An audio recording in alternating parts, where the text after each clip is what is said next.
चलिए, good morning दोस्तों। कैसे हैं? मस्त हैं सभी? अच्छे हैं?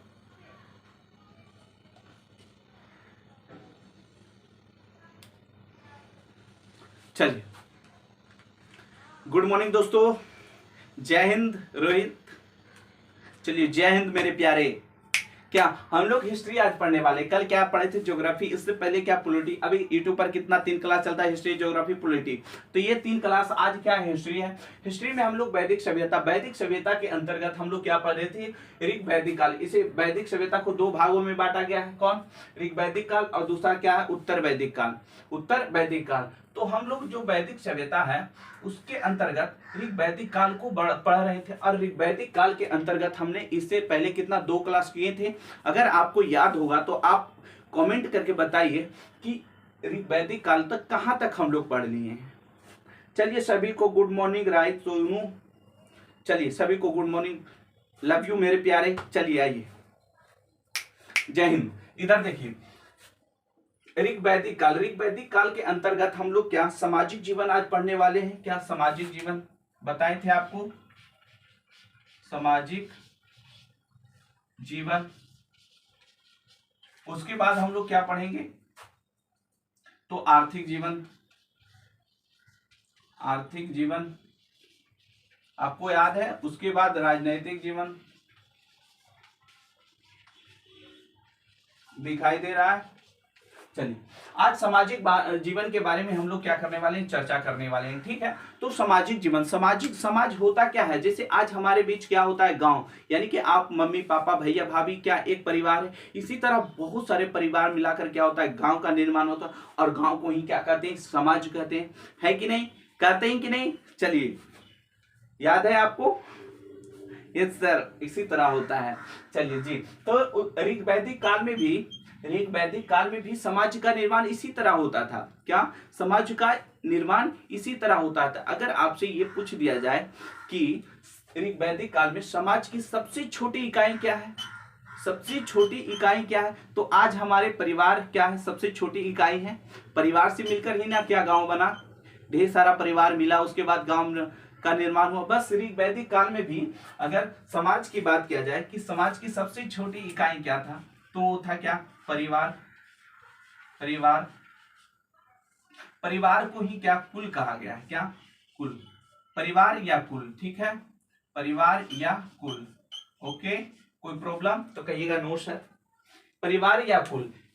ऋग वैदिक काल में समाज की सबसे छोटी इकाई परिवार होता था। और परिवार के मुखिया, यानी कि परिवार को चलाने वाले को क्या कहते हैं? मुखिया। अगर मुखिया की बात किया जाए, मुखिया, तो क्या होता है? आज भी हमारे परिवार का मुखिया कौन है? मुखिया, यानी कि घर को चलाना कैसे? घर को चलाना कैसे, यानी किसको कितना पैसा देना है, कहां से पैसा लाना है, क्या आज करना है, किसके लिए कपड़ा लाना है, नहीं लाना, ये सब डिसीजन क्या लेते हैं? पापा लेते हैं। आपके पापा मम्मी लेते होंगे। बस उसी तरह ऋग वैदिक समाज में भी क्या करते थे? परिवार का जो डिसीजन होता था वो क्या कौन लेते थे? तो पिता। क्या? पिता। पिता। पिता लेते थे। और पिता के लिए ऋग वेद काल में, यानी कि ऋग वेद में कुलप शब्द का प्रयोग हुआ है। क्या? कुलप। कुलप। कौन सा शब्द का प्रयोग हुआ? कुलप। क्या? कुलप शब्द का प्रयोग हुआ। पिता के लिए कौन सा शब्द? कुलप शब्द आया। कहाँ आया? तो ऋग्वेद में। अगर आपसे पूछ दिया जाए कि पिता को ऋग्वैदिक काल में, क्या ऋग्वैदिक काल में किस नाम से पुकारा जाता था? तो कुलप। कोई दिक्कत तो नहीं सर? सबको समझ में आ रहा है? इस सर आ रहा है। आगे बढ़िए। ठीक है, आगे बढ़ते हैं। आपकी हुकुम सलाखों पर हुजूर। चलिए आइए। क्या आज भी हमारे समाज में क्या जाति भेद भाव ये सब क्या क्या पनपा हुआ है? जैसे हमारे समाज में, आपके गांव में कई कास्ट रहता है, रहता है कि नहीं? अगर किसी किसी गांव में एक कास्ट रहता है, हम समझ रहे हैं, करे रोहित कर रहा है, मेरे गांव में सिर्फ एक ही कास्ट रहता है। कास्ट का नाम नहीं लेंगे बाबा, है कि नहीं? न तो दूसरे कास्ट वाला क्या था, बौखला जाता है। नहीं, ऐसे नहीं होना। सब सुख क्या करेंगे? मिलजुल कर रहेंगे, है कि नहीं? तो देखिए, ऋग्वैदिक काल की समाज जो था वो क्या वर्णों में, यानी कि उसमें भी क्या जाति धर्म होता था, लेकिन जाति धर्म के आधार पर बटा नहीं था। उसे वर्ण कहा जाता है। क्या? वर्ण। क्या? वर्ण। क्या? वर्ण।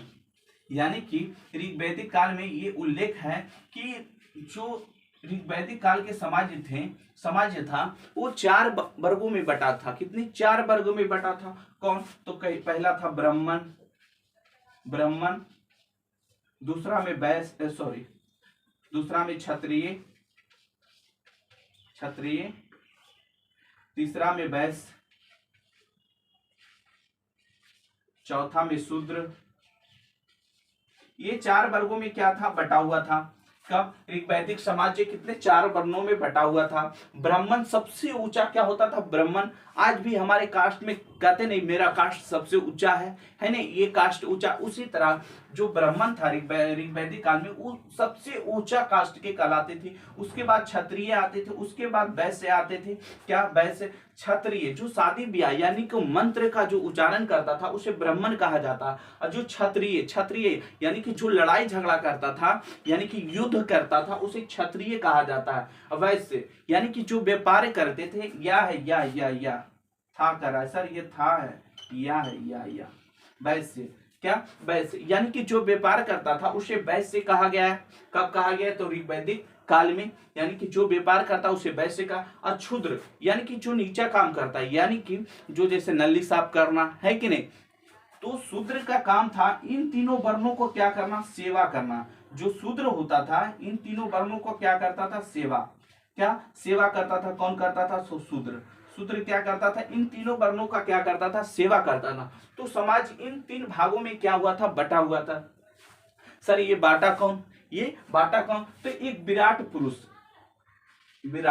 ये पता नहीं चला ये विराट पुरुष कौन है। ऋग्वैदिक काल में लिखा गया है कि एक विराट पुरुष ये कहता है कि जो ब्राह्मण था उसका उत्पत्ति मुंह से हुआ। क्या? मुख।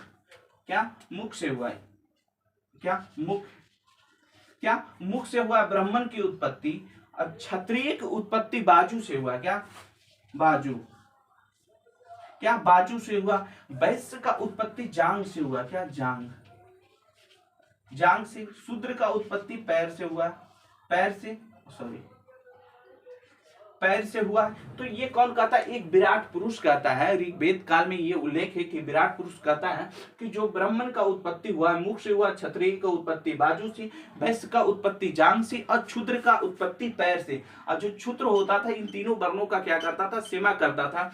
ये वैदिक काल के समाज का वर्ण था। यानी कि इस तरह से क्या था? बटा हुआ था। जिस तरह आज हमारे समाज में जाति के आधार पर क्या हम लोग एक दूसरे से क्या करते हैं? अलग करते हैं। उसी तरह क्या था? वैदिक काल में इन 4 वर्णों में क्या था? अलग था। लेकिन जो वर्ण का निर्धारण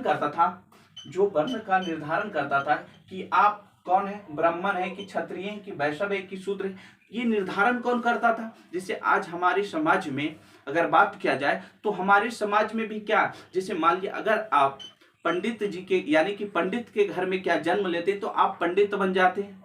आप अगर किसी अन्य कास्ट में क्या करते? जन्म लेते तो आप उस कास्ट के बन जाते। मान लीजिए आप राजपूत कास्ट में क्या जन्म लिए तो आप राजपूत बन गए। लेकिन जो ऋग्वैदिक समाज था उसमें ऐसा नहीं था। तो कहिएगा कैसे था सर? तो ऋग्वैदिक जो काल था उसमें आप जो काम करते वही कास्ट हो गए। आप जो कास्ट यानी कि जो आप काम करते वही कास्ट हो। आप शादी ब्याह कराते तो आप ब्राह्मण हो गए। क्या? आप ब्राह्मण हो गए। अगर आप नाली साफ करते हैं या फिर किसी का सेवा करते हैं या किसी के यहाँ नौकरी करते हैं तो आप क्या हो गए? शूद्र हो गए। क्या? शूद्र। अगर आप लड़ाई झगड़ा करते हैं तो आप क्षत्रिय हो गए। क्या? क्षत्रिय हो गए। इसी में एक व्यक्ति ये कहते हैं, ऋग्वेद में उल्लेख है, एक व्यक्ति कहता है कि मैं कवि हूं, मेरे पिता वैद्य हैं। मेरे पिता वैद्य मतलब डॉक्टर हैं। मेरे पिता वैद्य हैं और मेरी माता गृहिणी, चक्की से पीसने वाली क्या है? चक्की चलाने वाली मेरी माता गृहिणी है। देखिए एक ही परिवार में कितना कास्ट हो गया। वो खुद कहता है मैं कवि हूं, मेरे पिता वैद्य है और मेरी माता गृहिणी है, यानी कि घर में काम करती है। समझ में आया?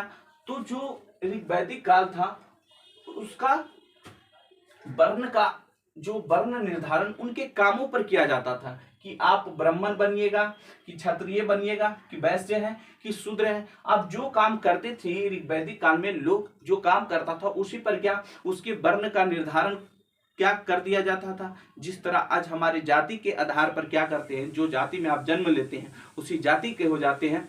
ये इतना समझ में आया आप लोग को कि वर्ण अगर आपसे पूछ दिया जाए कि क्षत्रिय का जन्म यानी कि क्षत्रिय का जन्म कैसे हुआ, तो बाजू से हुआ। क्या? बाजू से। ब्राह्मण का मुख से। इतना आपको पूरा क्लियर होना चाहिए।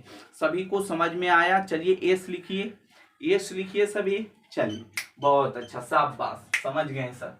अब देखिए ये तो हुआ वर्ण, और क्या हुआ? परिवार की सबसे छोटी इकाई परिवार है। लेकिन अब जानते हैं क्या स्त्री हमारे समाज में, क्या स्त्री भी, क्या हमारे समाज में अगर बात किया जाए वर्तमान में हमारे समाज में स्त्रियों की स्थिति काफी क्या नाजुक है। इतना भी नाजुक नहीं, कुछ हद तक क्या नाजुक है। हमारे यहाँ भी जाति प्रथा, भेदभाव है कि नहीं। कहते हैं आप लड़की हैं आप बाहर नहीं जाइए, आप लड़का हैं आप बाहर जाइए, आप लड़का है तो भी बाहर जा सकते, लड़की है तो बाहर नहीं जा सकते।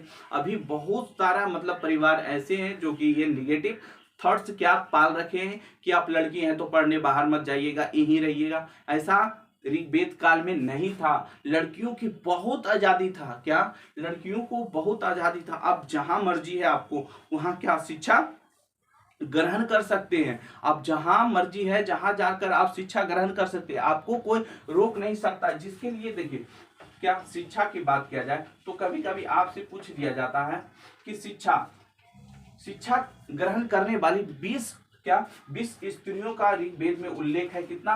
20 स्त्रियों, क्या 20 स्त्री का उल्लेख है कि ऋग्वेद को क्या किए, सूक्त का निर्माण किए। जैसे अपाला, क्या अपाला, घोषा, घोष, अपाला, घोषा, विश्ववारा,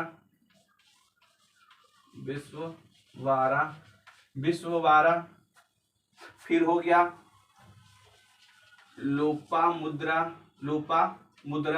दिखाई दे रहा है यहाँ लोपामुद्रा। ये अगस्त ऋषि के क्या थे? पत्नी थे। अगस्त, कभी कभी पूछ देता, अगस्त ऋषि के क्या थे? ऋषि के पत्नी थे। यहां तक दिखाई दे रहा है? यहां तक दिखाई दे रहा है? यस लिखिएगा सब। दिखाई दे रहा है? क्या थे? अपाला, घोषा, विश्वा, लोपामुद्रा। लोपामुद्रा जो अगस्त ऋषि के पत्नी थी, इन्होंने क्या ऋग्वेद में इनकी चर्चा मिलता है कि इन्होंने क्या करते थे ऋग्वैदिक काल में, क्या ये शिक्षा ग्रहण किए थे और क्या सूक्त का निर्माण किए। जैसे आपको पीछे हम पढ़ाए थे कि ऋग्वेद में कितना सूक्त है, तो 10,500 कितना 80, कभी 585 देता है। तो उन सब सूक्तों का ये क्या किए थे? निर्माण, यानी कि लिखे थे। क्या लिखे थे? अगर इसमें और एक बात ये है, कर देता है, स्त्री ऐसे होते थे ऋग्वैदिक काल में कि अगर शिक्षा ग्रहण करना है तो पूरे जिंदगी तक क्या करते थे? शिक्षा ग्रहण करते रह जाते थे। पूरे लाइफ में क्या आश्रम में ही बिता देते थे ऐसे स्त्री को, यानी कि पूरा जीवन, क्या पूरा जीवन आश्रम में, क्या आश्रम में क्या करते थे? शिक्षा ग्रहण करते थे। ऐसे स्त्री को ब्रह्मवादिनी कहते थे। क्या? ब्रह्मवादिनी। जो ब्रह्मवादिनी यानी कि पूरे जीवन आश्रम में गुजार देते थे, उसे ब्रह्मवादिनी कहते थे। क्या? ब्रह्मवादिनी कहते थे। दूसरी बात कि इस काल में यानी कि ऋग्वैदिक काल में जाति का तो क्या जाति प्रथा का कोई क्या उच्चारण नहीं था, यानी कि कोई भी मतलब जाति धर्म को क्या करते थे? आधार नहीं था। दूसरी बात इसमें बाल विवाह भी नहीं था। क्या इस समय बाल विवाह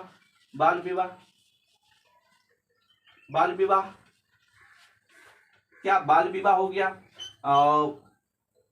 पर्दा प्रथा हो गया, पर्दा प्रथा ये भी प्रचलित नहीं था। बाल विवाह नहीं था, पर्दा प्रथा नहीं था। ऋग्वेद में ऐसा मतलब लिखा गया है कि जो ऋग्वैदिक काल यानी कि 1500 BC से 1000 BC के बीच में जो विवाह होता था वो कन्या का उम्र यानी कि जो लड़की का उम्र 16 से 17 साल की उम्र में क्या होता था, विवाह होता था। अगर किसी का मन है, अगर कोई भी लड़की का ये मन है कि हम शादी नहीं करेंगे, ऐसी रहेंगे, ऐसे स्त्री को अमाजू कहा जाता है। क्या? अमाजू शब्द का उपयोग क्या, जो पूरे जीवन क्या अविवाहित रहे, क्या अविवाहित, ऐसे के लिए क्या अमाजू। अमाजू, अमाजू शब्द का क्या आया, उच्चारण आया अमाजू। ठीक है, क्या अमाजू दिखाई दे रहा है? अमाजू का जो पूरे जीवन क्या अविवाहित, यानी कि अविवाहित।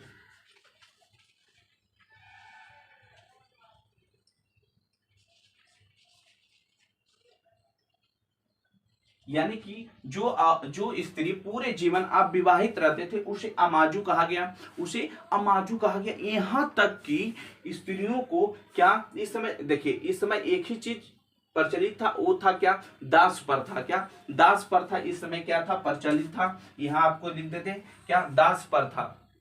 यहाँ लिखते हैं क्या, दास प्रथा। दास प्रथा, प्रथा प्रचलित था। ये दास प्रथा क्या इसमें प्रचलित था, इसलिए कभी कभी एकदम यही एक था जो कि ऋग्वैदिक काल में क्या था, प्रचलित था। तो आपसे पूछ दिया जाता है क्या दास प्रथा ऋग्वैदिक काल में क्या प्रचलित था, तो आपका आंसर होना चाहिए यस। इस समय के देखिए एक और नियोग प्रथा प्रचलित था, नियोग, नियोग प्रथा। नियोग प्रथा कहिएगा ये कैसी प्रथा है सर?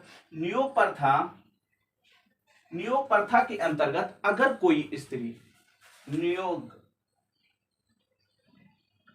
ठीक है, नियोग प्रथा प्रचलित था। नियोग प्रथा एक ऐसी प्रथा था, अगर किसी स्त्री को क्या, अगर किसी स्त्री का अपने पति से संतान की उत्पत्ति नहीं होता था, क्या किसी स्त्री को अगर अपने पति से संतान की उत्पत्ति नहीं होता था, तो अपने घर वालों से यानी मम्मी पापा यानी सास ससुर से पूछकर अपने देवर के साथ, क्या अपने देवर के साथ क्या शारीरिक संबंध बनाकर क्या संतान को प्राप्ति कर लेता था। तो वही उसी को क्या कहा गया, क्या क्या है, नियोग प्रथा। यानी कि अपने पति से संतान की प्राप्ति नहीं होता था तो अपने परिवारजनों को पूछ कर क्या करते थे, अपने देवर के साथ क्या करते थे, शारीरिक संबंध बनाकर क्या संतान की प्राप्ति करता था। इसी को क्या कहा गया है, नियोग प्रथा कहा गया। क्या कहा गया, नियोग प्रथा कहा गया। तो आप नियोग प्रथा के बारे में सोच लीजिए, स्त्रियों को कितना छूट था, क्या स्त्री की कितना छूट था। आज एक खाली देख लेगा, अच्छा तुकला देख लेनी है कि नहीं। आज हमारे समाज में कितना मतलब क्रूरता फैला, कितना सोचो, पहले के समाज कितना दिल साफ था, है कि नहीं। आवाज एक उन देख लेगा, अच्छा उन्हें देख रहा था, लगता है चक्कर चल रहा है। अरे भाई माइंड को बदलो, माइंड को बदलो। ये 1500 बीसी से लेके 1000 बीसी का ये मानव ये सोच रखते थे। आज हम लोग क्या कर रहे हैं, आधा तो ज्यादा लोग इसी में उछला हुआ है। लड़का को देखिएगा, जब तक इंटर में रहेगा अपना जीवन बर्बाद कर लेगा, आगे भी क्या इसी जीवन के फेरे में क्या रहेगा, हमेशा टेंशन लेते रहेगा। तो ऐसा नहीं करना चाहिए, ठीक है सर। बदमाश होती है, हाँ आपकी बदमाश भी होबो भी करती है कि नहीं, पहले बहुत क्या बोले। चलिए देखिए, तो नियोग प्रथा इस समय क्या था, प्रचलित था। दास प्रथा प्रचलित था, ठीक है। बाल विवाह इस समय प्रचलित नहीं था। पर्दा प्रथा, यानी पर्दा प्रथा मतलब जो घूंघट तान के चलती है, क्या ऋग्वैदिक काल में ऐसे महिलाओं की आजादी था कि वो कहीं भी बिना पर्दा, क्या आज देखते हैं घूंघट, भैंसुर आता है तो घूंघट गिरा लेता है, लेकिन ऐसा ऋग्वैदिक काल में नहीं था, ठीक है। दूसरी बात, जो इस समय का जो शादी विवाह हुआ करता था, जो शादी विवाह, वो दो प्रकार के शादी विवाह हुआ करता था। एक था लोम, एक था प्रतिलोम। क्या, लोम।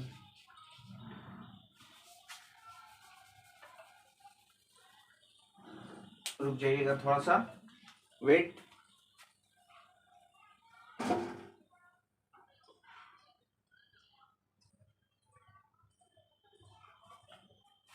देखिएगा, सॉरी, चलिए क्या बता रहे थे। हाँ, इस समय का जो शादी ब्याह का परंपरा था वो था लोम और प्रतिलोम। क्या, अनुलोम और प्रतिलोम, सॉरी, क्या अनुलोम, अनुलोम, और एक था क्या प्रतिलोम, प्रतिलोम। दिखाई दे रहा है क्या? प्रतिलोम। एक था अनुलोम और दूसरा था प्रतिलोम। अनुलोम। फिर तो लोग खचरे लगता है, सर दिखाई नहीं दे रहा है। देखिए, अनुलोम का मतलब था उच्च वर्ग के क्या पुरुष, उच्च वर्ग के पुरुष, और निम्न वर्ग के क्या? उच्च वर्ग के पुरुष। देखिए, उच्च वर्ग के पुरुष, उच्च वर्ग के पुरुष होता था, पुरुष, और निम्न वर्ग की क्या? स्त्री होती थी। निम्न वर्ग की स्त्रियां। ठीक है, क्या? अनुलोम का मतलब है उच्च वर्ग के क्या पुरुष होते थे और निम्न वर्ग के क्या? स्त्री। जैसे मान लीजिए, आज में मान लीजिए क्या? उच्च वर्ग, जैसे राजपूत को क्या अभी वर्तमान में पंडित है, राजपूत है, इसे उच्च वर्ग माना जाता है। अगर बात कर दिया जाए राजवंशी हो गया, बहुत सारे कास्ट है जो नीचे जात के, तो कहते हैं कि अपने से नीचे कास्ट से अगर कोई शादी कर लेता था उसे क्या कहते थे? अनुलोम। यानी कि नीचे वर्ग से अगर कोई पुरुष शादी कर लेता था तो उसे अनुलोम कहते थे। अगर अपने से क्या? अगर अपने से उच्च कास्ट के और अगर किसी भी स्त्री से शादी कोई कर लेता था तो उसे प्रतिलोम, यानी कि उल्टा, अपने से ऊंचा जात में अगर कोई शादी कर लेता था तो उसे क्या कहते थे? प्रतिलोम। यानी कि इसमें उच्च जात के क्या होते थे? उच्च वर्ग के क्या होते थे? स्त्री होते थे। क्या? स्त्रियां होती थी। ठीक है, स्त्री या स्त्रियां जो भी। और निम्न वर्ग के क्या? पुरुष होते थे। निम्न वर्ग के पुरुष। ठीक है, क्या? निम्न वर्ग के पुरुष। अगर आपको यहाँ एक बात और जान लीजिए, क्या? जो अगर आप विवाह से पहले जो शिक्षा ग्रहण किया जाता था, वैसे स्त्री को बाध्य वधू कहा जाता था। साध्य वधू। क्या? साध्य वधू कहा जाता था। अगर आप विवाह से पहले अगर शिक्षा को ग्रहण करते हैं, ऐसे स्त्रियों को बाध्य वधू, साध्य वधू, यहां लिख दें,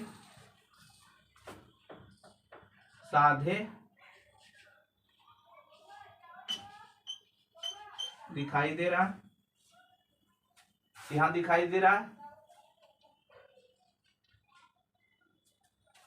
क्या? साधु वधू कहा जाता था। अगर आप शादी से पहले यानी कि विवाह से पहले जो भी शिक्षा ग्रहण करता था स्त्री को, ऐसे स्त्री को साध्वी वधू कहा। जैसे आप लोग के मानिए क्या, अगर कोई लड़का लड़की लड़की अगर कोई अपने विवाह से पहले क्या शिक्षा ग्रहण करता था, ऐसे स्त्री को ऋग्वेद में साधे वधू कहा जाता था। साधे वधू कहा जाता। तो ये है क्या? सामाजिक जीवन, यानी कि ऋग्वैदिक काल के सामाजिक जीवन के अंतर्गत आपको इतना जानना था। इससे अधिक आपको किसी भी एग्जाम में नहीं आएगा। अगर आ गया तो समझिए कोई नहीं बना पाएगा, ये आपको हम गारंटी देते हैं। ठीक है, तो आप इसे क्या कीजिए, पूरी तरह से रट लीजिए। एक बार नहीं 2 बार वीडियो के देखिए, 2 बार नहीं 3 बार वीडियो के देखिए, है कि नहीं? समझ में आया सबको? चलिए एस लिखिए और जल्दी जल्दी चैनल को सब्सक्राइब कीजिए ताकि कि आप भी हमारे परिवार बन सके।